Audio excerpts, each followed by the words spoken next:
की फसल और कारोबार को गहरा झटका लगा। ये बड़ी खबर है। 2 राज्यों में बगीचों और गोदामों में सेब जो हैं वो सड़ रहे हैं। उत्तराखंड, हिमाचल में आपदा के कारण सेब बर्बाद हुए हैं। 15,000 मीट्रिक टन सेब बर्बाद होने के कगार पर है। हिमाचल में 2 करोड़ सेब की पेटियां बगीचों में ही पड़ी हुई हैं। बड़ी खबर है।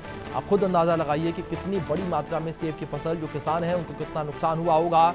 2 करोड़ ये पेटियां हैं। 2 करोड़ पेटियां जो हैं वो इस वक्त बगीचों में ही पड़ी हुई हैं। ये बड़ी खबर है जो निकलकर सामने आ रही है। जो सेब की फसल है उसको भारी नुकसान हुआ है और किसानों को भी बड़ा नुकसान उठाना पड़ रहा है। बाढ़ की वजह से किसानों को भारी नुकसान हुआ है और करीब 2 करोड़ पेटियां हैं जो कि बगीचों में ही पड़ी हुई हैं। ये बड़ी खबर।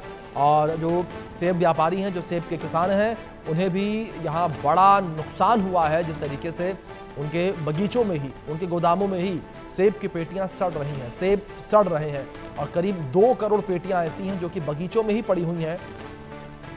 तो बड़ी खबर है जो सामने आ रही है। उत्तराखंड, हिमाचल में आपदा के कारण सेब जो है वो बर्बाद हो रहे हैं। तस्वीरों में देख सकते हैं किस तरीके से आप यहाँ पर किसानों के द्वारा सेब जो है वो डंप किया जा रहा है। 2 करोड़ जो पेटियां हैं वो बगीचों में पड़ी हुई सड़ रही हैं। तो बड़ी खबर जो इस बीच सामने आ रही है। 2 राज्यों में बगीचों और गोदामों में सेब सड़ रहे हैं। उत्तराखंड, हिमाचल में आपदा के कारण सेब बर्बाद हुए हैं। 15,000 मीट्रिक टन सेब बर्बाद होने की कगार पर है। जिस तरीके से लगातार आपदा की स्थिति बनी हुई है, इस स्थिति के बीच जो है सेब की तमाम पेटियां जो हैं वो बगीचों में ही पड़ी हुई हैं। करीब 2 करोड़ ऐसी सेब की पेटियां हैं जो कि बगीचों में ही पड़ी हुई हैं। वो बगीचों से जो है उठाई नहीं जा सकी हैं और आगे नहीं भेजी गई हैं। इस बीच हिमाचल से हमारे सहयोगी अनुराग शर्मा जुड़े हैं। रुक करेंगे अपडेट्स के लिए।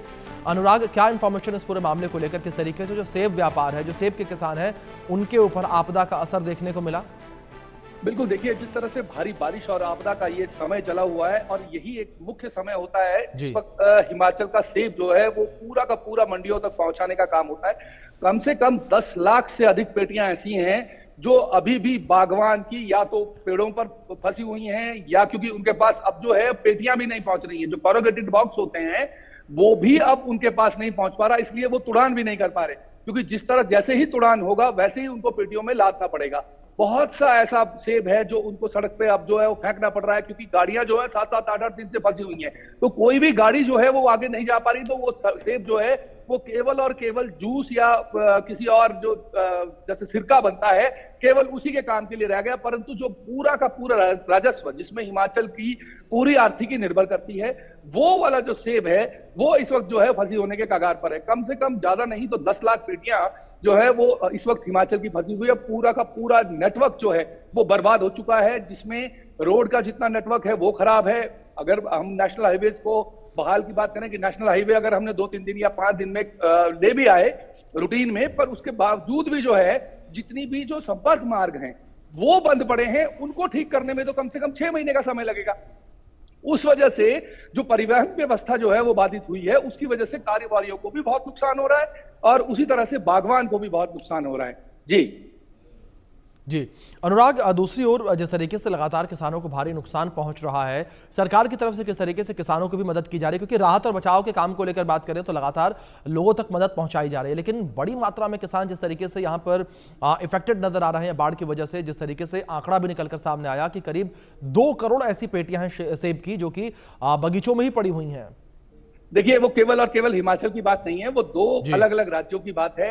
हिमाचल की अगर हम बात करें, टोटल जो 15,000 मीट्रिक टन जितने की बात कर रहे हैं, केवल उतना पूरा बिजनेस होता है। अगर उसको आप 100 से गुना कर दें और एक बार 1000 से गुना कर दें तो आप देखेंगे कि 1.5 लाख पेटियां के करीब जो है 15 लाख पेटियां जो हैं वो लगभग ऐसी रहती हैं जो हिमाचल की तरफ से कारोबार होता है। 15 लाख पेटियों में अगर आप बिजनेस की बात करें तो मेरे हिसाब से 2 लाख या 3 लाख पेटी भी अभी तक हिमाचल से नहीं निकली है। तो अगर आप ये 2 लाख 3 लाख पेटियों की बात करते हैं, पूरा जोर अगर मंडी का भी लगा दिया जाए कि मंडी की कैलकुलेशन भी कर ले जाए तो 5 लाख पेटियां जो है वो हम मान लेते हैं कि मंडियों तक पहुंचा दी गई। परंतु अब भी जो है वो 10 लाख पेटियां ऐसी हैं जो हिमाचल की आज भी लोगों के या तो उनके फार्म्स में फंसी हुई है या सड़कों पर फंसी हुई है, या वो बागवान जो है वो तोड़ नहीं पा रहा है क्योंकि उनके पास कॉरुगेटेड बॉक्सेस नहीं है। उसकी आपूर्ति इसलिए बंद है क्योंकि रोड्स बंद है, मेन जो मुख्य मार्ग है वो बंद है। वहां से पेटियां जो हैं वो उस स्थानों पर नहीं पहुंचाई जा पा रही हैं, जिसकी वजह से ये स्थिति जो है और ये जो समस्या है इस वक्त उत्पन्न हुई है। जी बिल्कुल अनुराग, फिलहाल बहुत शुक्रिया आपका जुड़ने के लिए और अपडेट्स के लिए भी।